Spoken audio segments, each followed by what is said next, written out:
One minute, guys, just to start some stuff. Thank you, DNL, for joining.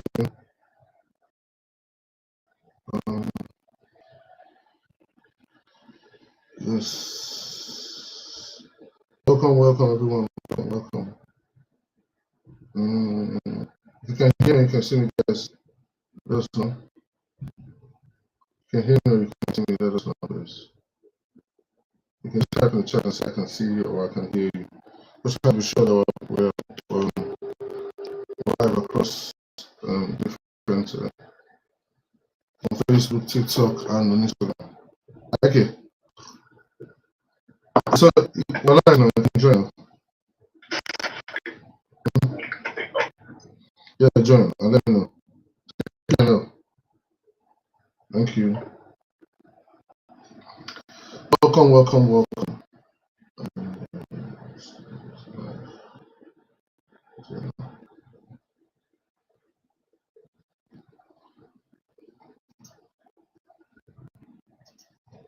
Just want to get a guest on, we'll just go straight. Yes.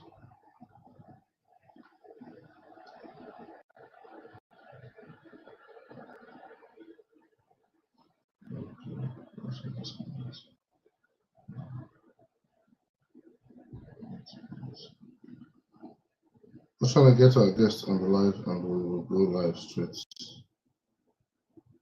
Welcome, everyone. Welcome. Welcome.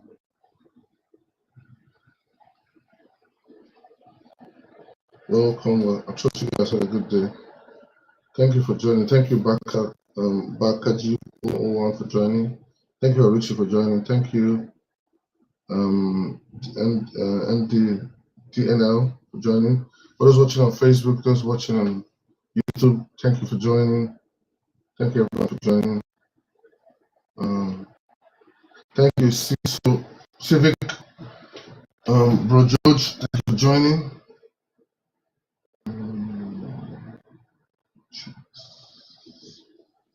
Thank you.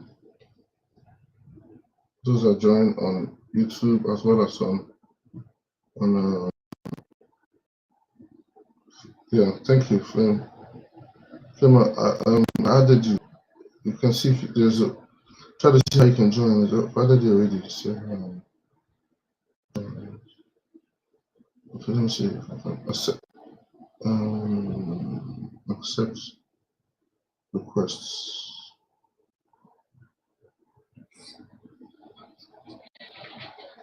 Can you hear me? I can hear you.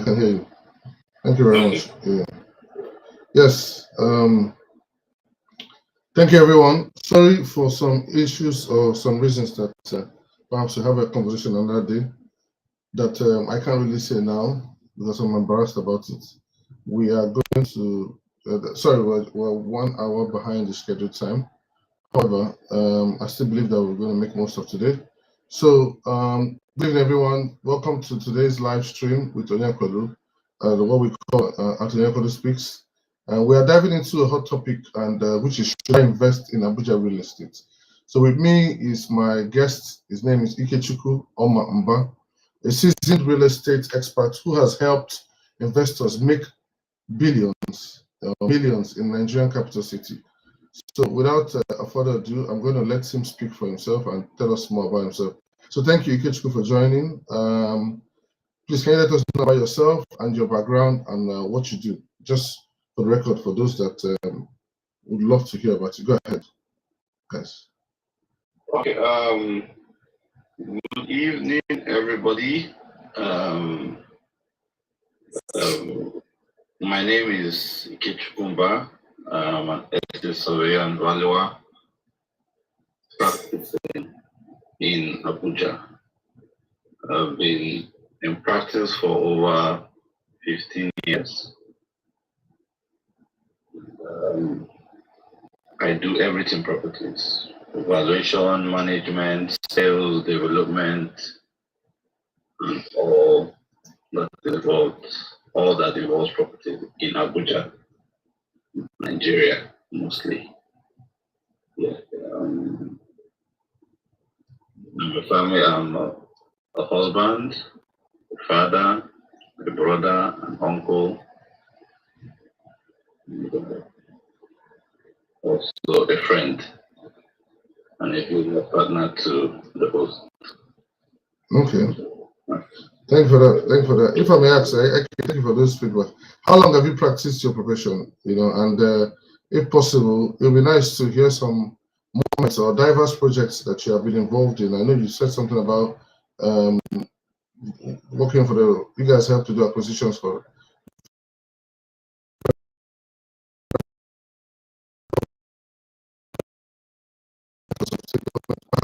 You can have a better understanding of who you are. Thank you for that. Okay. So I've been in practice since 2006.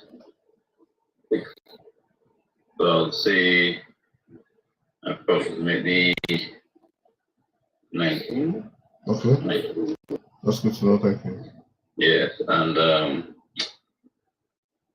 earlier in my practice, I used to work with the firm called Chika Partners, where I rose to become the manager in Abuja for about 7 years before I left and started my own practice.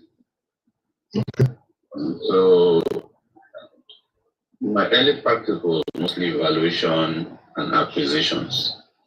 So acquisitions with for valuations, I valued properties across Nigeria, both landed property, fixed assets, movable assets, and all sorts, for geometric power, for MPE.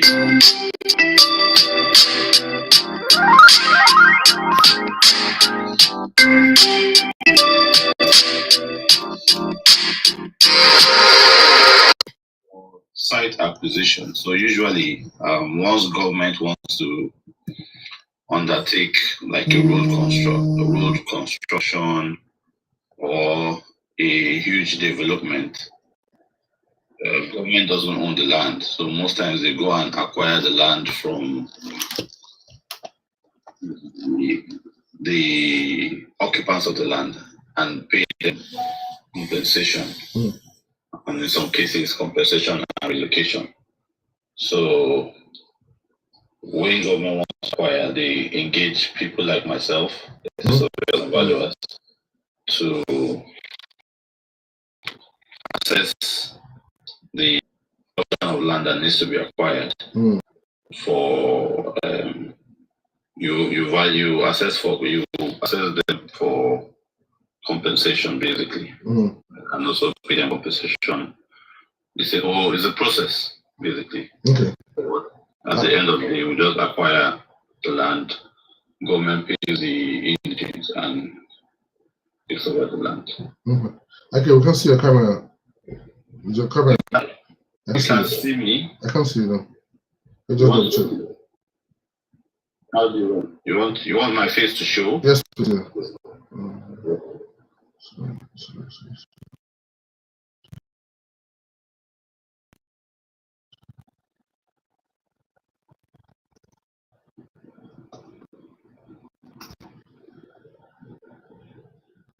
I think you're the one that needs to give me access to that. Yeah, let me just do that.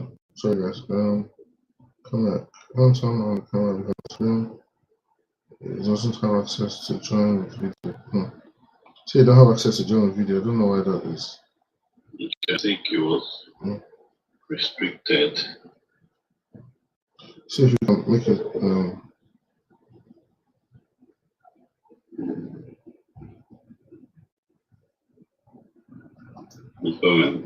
Thank you.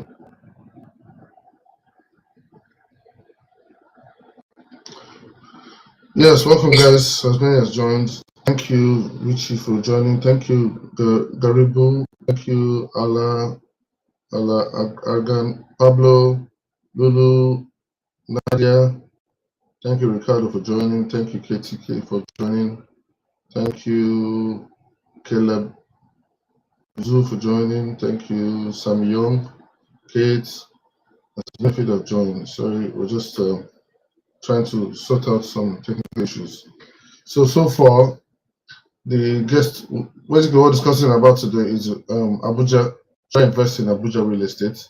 There's a question that people, I believe that one or two of you must have had in your minds or questions you've had in your heart.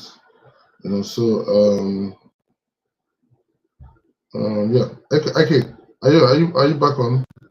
Yes, I'm on, but I don't think for now I can connect with mine, and I have to go back to the settings. And for me to go back to the settings, I don't know how to go back to the settings. Okay, that's fine. Let's go ahead. Yeah. So just take it forward. In your opinion, how would you, for experience and your profession, how would you describe the Abuja current real estate market in one sentence? Abuja current real estate market in one sentence, I would say, in one word, I would say explosive. Can you expatiate on that word, explosive? So as of today, I would say Abuja real estate market, not just today, it's been on for a while. At the point, Abuja was the fastest developing city in the world. The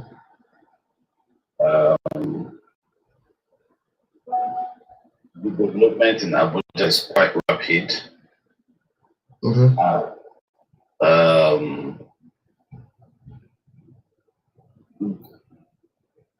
only city I know of that can guarantee you almost a 100% ROI, return on investment, within 5-10 years. It's the only city in the world I know of today that can guarantee you an ROI of over 100% within 5-10 years. Well, that's good. That's good to know. That's good. So as in addition to what I just asked, I say what would you say makes Abuja different from other capitals across the world, as well as other Nigerian cities like we have Lagos, Port Harcourt, Kano, for property investment? What in your opinion makes it different? That's interesting. So for one, Abuja is the federal capital of Nigeria. Nigeria has a population of an estimated population of 200. It could be more, but it could be less, but an estimated population of 200 million people. And Abuja is a very, very young capital. Okay. A very young democracy. I mean, I'm trying to marry a young capital and a young democracy together so that those that are listening would understand what I'm trying to say. Okay. Now, young capital and young democracy, what does it tell you? With a young population, it means that evolving every day, developments are springing up everywhere. It's a purpose-built capital, purpose-planned capital. There are very few cities like that in the world, that are purpose-planned. Unlike other cities that don't grow organically, Abuja is not growing organically. It's growing because it's intentional by the federal government of Nigeria for Abuja to develop as a capital. And as of today, you can say Abuja is the federal capital city in Abuja, because Abuja has the federal capital territory, which is the whole territory. Then you now have Abuja, which is really nowhere. Okay. Then you now have the federal capital city. The federal capital city consists of 4 phases: phase 1, phase 2, phase 3, phase 4. So far, it's only phase 1 that has been developed. Phase 1 consists of your Maitama, Wuse, Sokoro, which district again? Yeah, all the Wuses, zone 1, zone 2, zone 3, and all that. Okay. That's phase 1, and that is the only part of Abuja that has been fully developed. All right. Phase 2 consists of Mabushi, Katambi, Dakibu, Kaura, and those areas are largely undeveloped. Okay. Now, phase 3 consists of Warimpa, Bunkoro, Kogoma. Those ones too are largely undeveloped. Okay, you mean that phase 3, Gwarimpa is in phase 3? Yes, Warimpa is in phase 3. And phase 3 is based on location? No, it's the way the city was designed. The city was designed in phases. You have phase 1, phase 2, phase 3, phase 4. So, and I think right now they are still expanding part of phase 1, which is for political reasons. But phase 2, phase 3, and phase 4 are largely undeveloped, which gives any investor with insight the opportunities that you will not find anywhere today in the world. Can you repeat that again? Sorry, go ahead. Repeat it again. I said phase 2, phase 3, and phase 4 are largely undeveloped, which gives any investor with foresight an opportunity that you will not find anywhere else in the world. Okay. So wouldn't someone say that you're exaggerating or you're just trying to pitch? Or someone else would argue that Lagos would have the same ratio, or someone else will say someone else will want to argue differently. And if you can expatiate on that point quickly. On what point is on the point you just made now, saying better than anywhere in the world. So this is what I'm saying now. Abuja is widely undeveloped. However, it is a young capital. Okay. In a young democracy. What does that mean?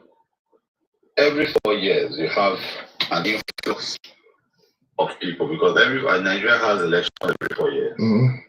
And every 4 years, if you are monitoring what happens in the city, you find out that there's always an explosion of development after every 4 years, because once new government comes into place, 90%, even those that are elected governors of their states, want to get a piece of Abuja. Because they always have, once a politician